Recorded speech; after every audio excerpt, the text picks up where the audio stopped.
میں آپ کو بتاتا ہوں کہ آپ نماز کیوں نہیں پڑھ پاتے۔ آخر آپ نے اتنے گناہ کیے، اللہ تعالیٰ کو اتنا ناراض کر دیا کہ اب اللہ تعالیٰ آپ کو اپنے سامنے پیش ہونے کی توفیق ہی نہیں دیتا۔ یہ اسی طرح ہی ہے کہ اگر میں کسی سے اتنا ناراض ہوں، کوئی میری اتنی نافرمانی کرے، میرا بیٹا ہو، میرا چھوٹا بھائی ہو، کہ میں کہوں، ہم کہتے نہیں ہیں مجھے نظر نہ آنا، میرے سامنے نہ آنا، تو یہ جو ہم نماز ہمیں توفیق نہیں مل رہی ہوتی، ہم نماز نہیں پڑھ پا رہے، تو یہ اللہ تعالیٰ ہم سے ناراض ہوتا ہے، ہم سے توفیق چھن جاتی ہے۔ اب سوال یہ پیدا ہوتا ہے کہ ہم کیسے پھر نماز کی طرف آئیں؟ جواب یہ ہے، اللہ تعالیٰ سے سچے دل سے توبہ کا مطلب یہ نہیں ہے کہ آپ کوئی جو ہے وہ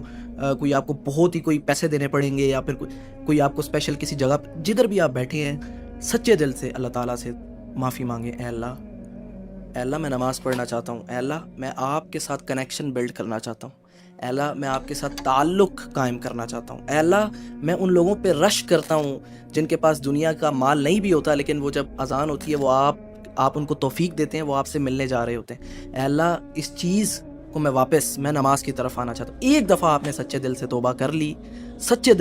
لی، آپ دیکھیں گے، پھر آپ کوشش کریں گے، آپ آہستہ آہستہ نماز کی طرف جائیں گے، تھوڑی سی نماز آپ سے اسکپ ہوا کریں گے، آہستہ آہستہ آپ دیکھیں گے کہ آپ نماز کے پابند ہو جائیں گے۔ اور نماز میں ایک دعا لازمی کیجیے گا، اٹھتے بیٹھتے کیا کریں، رب اجعلنی مقیم الصلاۃ ومن ذریتی ربنا وتقبل دعا۔ اے اللہ میری نماز کو قبول کر، اے اللہ اور نماز میں دعا کیا کریں، اللہ مجھے نماز کا پابند، کیونکہ یہ صرف نماز نہیں ہے،